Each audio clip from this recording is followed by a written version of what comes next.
पंकजा ताई तुम आगे बढ़ो।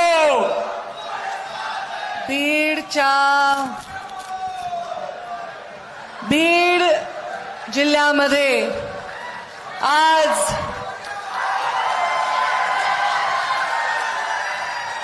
पाचही नगरपालिका मोठ्या शक्तीने आपण लढवत आहोत।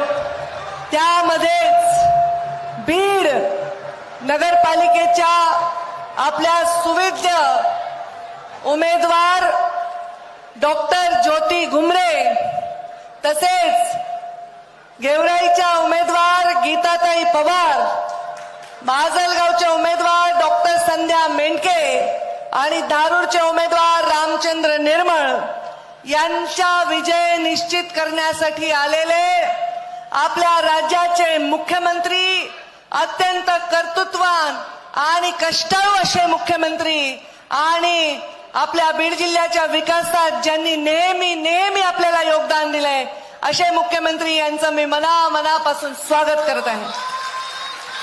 आज योगेश क्षीरसागर मंचावर उपस्थित आहेत, आपल्या जिल्ह्याचे अध्यक्ष शंकर देशमुख आहेत, मंचावर उपस्थित सर्व जिल्ह्याचे नेते आहेत। मी आमच्या मुख्यमंत्र्यांचा वेळ जास्त घेणार नाही, पण मी आपल्याला सर्वांना विनंती करते की आपण सर्वांनी या आमच्या उमेदवारांना, खास करून बीडची सभा आहे, आमच्या डॉक्टर ज्योती घुमरे यांना प्रचंड प्रचंड प्रचंड मतांनी विजयी करावं।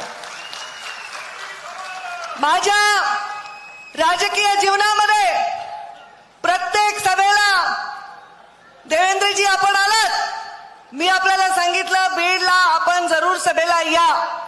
ते म्हणाले पंकजा काही गरज नाही, सगळं चांगलं चाललंय, मला राज्यभर सभा आहेत। मी म्हटलं तुम्ही फक्त बीडला या आणि सरकार बीडच्या या भारतीय जनता पार्टीच्या सगळ्या नगराध्यक्ष आणि नगरसेवकाच्या पाठीशी उभा आहे एवढं सांगा। आमच्या विजयावर सुनिश्चिततेची मोहर लागल्याशिवाय राहणार नाही। आदरणीय मुख्यमंत्री महोदय, काही दिवसापूर्वी माझ्याकडे योगेश क्षीरसागर आणि त्यांच्या पत्नी सारिका क्षीरसागर आल्या। त्यांनी मला विनंती केली की ताई आम्हाला तुमच्या बरोबर काम करायची इच्छा आहे। मी त्यांना विचारलं का, तर त्यांनी सांगितलं त्यांच्या काही अडचणी त्यांनी मांडल्या। एक सुविद्य असा डॉक्टर मुलगी विधानसभा लढली आहे, आपण संपूर्णपणे आपली शक्ती त्यांच्या मागे लावली, अगदी थोडक्यात त्यांचा पराभव झाला। या बीडमध्ये नेहमी युतीचं राजकारण राहिलेलं आहे, या बीडमध्ये नेहमी ही जागा शिवसेनेला असल्यामुळे आम्ही नेहमी पाठराखण करण्याची भूमिका केली। क्षीरसागर परिवाराशी सुद्धा आम्ही नेहमी पाठीशी एकत्र मिळून काम केलं। पण सर देवेंद्रजी, आपण 100% भाजपा हे आपलं भविष्य आहे आणि त्यासाठी मी विचार केला की आता असा घास नाही खायचा, आता जी मदत करायची ती भारतीय जनता पार्टीचं कमळाचं फूल घेऊनच करायची।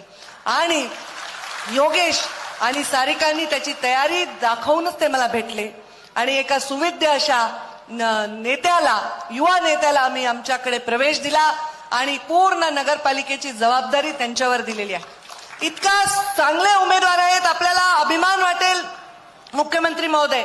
एकदम सगळ्यात लहान मला वाटतं राज्यामध्ये उमेदवार आहे आमची संध्या मेंढके, आमच्या ज्योतिताई घुमरे या डॉक्टर आहेत स्वतः, आमच्या गीता बाळराजे पवार या पण एक सुविद्य अशा उमेदवार आहेत, बचत गटाची मोठी चळवळ काम करतात त्या, आणि आमचे रामचंद्र निर्मळ एक उद्योगपती आहेत। एक चांगल्या परिवारातील उमेदवार आम्ही दिलेले आहेत। इथे भारतीय जनता पार्टीची जी संस्कृती आहे, या संस्कृतीमध्ये राष्ट्रवादाला स्थान आहे पण गुंडागर्दीला स्थान नाही आहे, आणि म्हणून लोकांचे मताबरोबर मन जिंकण्याच्या प्रवृत्तीचे लोक आपण बरोबर घेतलेले आहेत। सुविद्य, सुशिक्षित, सुसंस्कृत आणि स्वच्छ चेहरे आपण दिलेले आहेत। मुख्यमंत्री महोदय, हा बीड जिल्हा हा मुंडे साहेबांचा जिल्हा आहे। मुंडे साहेबांनी भारतीय जनता पार्टीचं बीजारोपण या जिल्ह्यामध्ये केलेलं आहे आणि मला त्यांनी एकच शिकवलं की पक्षाच्या हिताच्या निर्णयामध्ये स्वतःचं हित अडवं आलं नाही पाहिजे। आणि जेव्हा जेव्हा पक्षाचा हिताचा निर्णय होता तो निर्णय आम्ही सावंत केलेला आहे. अगदी मुंडे साहेबांचा जो मतदारसंघ आहे तो सुद्धा युतीमध्ये राष्ट्रवादीला आम्ही देण्यासाठी मागे पुढे पाहिलं नाही. 1.25 लाख मतांनी त्या निवडणुकीला आम्ही विजय मिळवून दिला. परंतु आज या बीड जिल्ह्याच्या राजकारणाकडे मी बघताना आपल्याला एवढंच सांगेन की मी कधी याला राजकीय रणांगण म्हणून बघत नाही. मी याला एक वसा म्हणून बघते, एक वारसा म्हणून बघते. मी एक असं अंगण म्हणून बघते ज्याच्यामध्ये पडणारा प्रत्येक फूल, प्रत्येक समुद्रातल्या शिंपलीतला जसा मोती असतो एक एक जोडून मी एक माळ तयार करते आणि ही माळ भाजपच्या नेतृत्वाच्या गळ्यात घालण्याचा प्रयत्न करते. आपल्या कमळाची ही माळ आपल्या गळ्यामध्ये आम्ही घालत असताना त्या माळेचा धागा कसा सशक्त राहील, हा धागा कसा तुटणार नाही, हे परत विखुरलं जाणार नाही, ही जबाबदारी आता मी तुमच्याकडे सोपवत आहे. माझ्या बीड जिल्ह्याचा विकास करत असताना तुम्ही नेहमीच तुमची ओंजळ भरभरून आम्हाला दिलेला आहे. तुम्ही नेहमीच बीड जिल्ह्याच्या विकासासाठी पाठीशी राहिलात. तुम्ही होतात म्हणून मोदीजींनी दिलेला शब्द आम्ही खरा करू शकले. 50% तुम्ही उचलला भार म्हणून माझ्या बीड जिल्ह्यात रेल्वे होऊ शकली. माझ्या बीड जिल्ह्यात नितीनजी गडकरी यांनी एवढे नॅशनल हायवे दिले की बीड जिल्ह्याला पूर्ण नॅशनल हायवेची माळा झाली आहे. असा विकास मी पालकमंत्री असताना या नगरपालिकेचा केला. भरभरून निधी आपण नगरपालिकेला दिला, नगरपालिकेच्या पाणी पुरवठ्याला दिला, या भागाच्या विकासाला दिला. आज नगरपालिकेचे हे निवडून आलेले सर्व लोक मिळून आम्ही विकास करताना आपल्याकडे मोठ्या आशेने पाहत आहोत. मी पर्यावरण मंत्री म्हणून इथे शब्द दिलाय देवेंद्रजी फडणवीस साहेब की माझ्या या बिंदुसरा नदीचा पूर्ण विकास करून, नदीच्या बाजूचा तटाचा विकास करून एक सुंदर असं स्थळ करेन. हा माझा बीड जिल्हा बदनाम करण्याचं षडयंत्र आम्ही हाणून पाडलेलं आहे. बीड जिल्ह्यासाठी काळा कोट घालून मी बीड जिल्ह्याच्या मैदानात आलेली आहे आणि बीड जिल्ह्याची वकिली करते. ह्या बीड जिल्हा इथे शनीचं शक्तीपीठ आहे, राक्षस भुवन आहे. बीडमध्ये अर्ध शक्तीपीठ आहे. इथे दत्त साक्षात भोजनासाठी आमच्या पंचाळेश्वरला येतात. इथे वैद्यनाथ मंदिर आमचं ज्योतिर्लिंग आहे आणि आपला क्षीरसागरांना पावलेला गणपती, काय आपलं नाव, राजुरीचा गणपती आहे. अरे एवढं सगळं या बीड जिल्ह्याचं महात्म्य आहे. या बीड जिल्ह्याने प्रमोद महाजन, गोपीनाथ मुंडे सारखे नेते एवढे रत्न देशाला दिलेले आहेत. केशर काकू क्षीरसागर, विमलताई मुंदडा, रजनीताई पाटील, प्रीतमताई मुंडे, महिला खासदारांची रांग या बीड जिल्ह्याने लावलेली आहे. हा महिला धार्जिन जिल्हा आहे, महिलेचा सन्मान करणारा जिल्हा. आणि म्हणून माझ्या या जिल्ह्याकडे कोणीही वाकडे मान आणि वाकडे डोळे करून बघायची आजपर्यंत हिंमत केली नाही. पण राजकीय परिस्थितीमध्ये कुठेतरी माझ्या जिल्ह्याला एका विचित्र परिस्थितीला सामोरं जावं लागलं. आज माझ्या या जिल्ह्याचं भविष्य हे सर्व धर्म, सर्व जातीच्या लोकांना सोबत घेऊन रंगवण्याचा आम्ही निश्चय केलाय. लहान लहान मुलं जेव्हा चांगलं चित्र काढतात तर गुरु आणि शिक्षक त्याच्या पाठीवर थपटत असतात, त्याला शाबासकी देत असतात.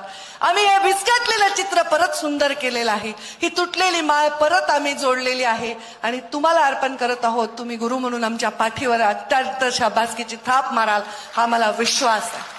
आणि योगेश आणि सारिका यांचं स्वागत करून या बीडचा सर्वांगीण विकास करा.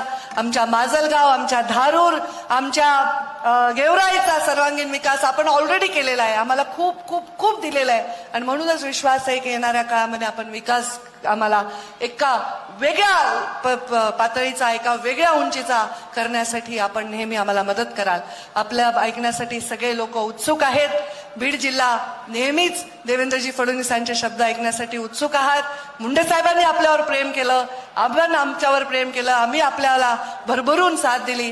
तिसऱ्यांदा मुख्यमंत्री म्हणून आपण आलेला आहात, पण पहिल्यांदा भारतीय जनता पार्टीच्या कार्यक्रमाला आलात, आतापर्यंत शासकीय कार्यक्रमाला आलात. त्यामुळे परत एकदा मनापासून हे स्वागत मी आपलं करते. आणि प्रत्येक राज्यात कमळ फुलत आहे. अगदी हरियाणामध्ये, युपीमध्ये, राजस्थानमध्ये, दिल्लीमध्ये, आता बिहारमध्ये सुद्धा कमळ फुललेलं आहे. या महाराष्ट्रामध्ये सुद्धा कमळ फुललेलं आहे आणि म्हणून आपण मुख्यमंत्री आहात आणि म्हणूनच या महाराष्ट्रामध्ये आता या सगळ्या नगरपालिकांमध्ये कमळ फुलणार आहे हा माझ्या मनामध्ये विश्वास आहे. फार परिश्रम घेतले आहे, हृदयापासून कामाला लागलेले आहे. आपल्या आशीर्वादाने या सगळ्या निवडणुकांमध्ये आम्हाला विजय मिळेल आणि विकासासाठी आपण विकास पुरुष म्हणून आमच्या पाठीमागे उभे राहाल हा मला पूर्ण विश्वास आहे. एखादा पदार्थ बनवायचा असेल तो गोड पदार्थ, मोठं भांड आपण ठेवलं, कितीही दूध टाकलं, साखर टाकली, विलायची टाकली, केसर टाकलं, पण एक खडा मिठाचा टाकला तर सगळं ते खराब होऊन जातं. आणि तो मिठाचा खडा पडू नये हा आमचा प्रयत्न सदैव राहील. आपली सुरक्षितता आणि आपली क्षमता आमच्या पाठीशी उभी असेल तर विजय आणून आम्ही भारतीय जनता पार्टीच्या आमच्या प्रिय प्राणप्रिय संघटनेच्या चरणी अर्पण करू. असंच या निमित्ताने मी अभिवचन देते आणि माझ्या वाणीला विराम देते. धन्यवाद. जय हिंद.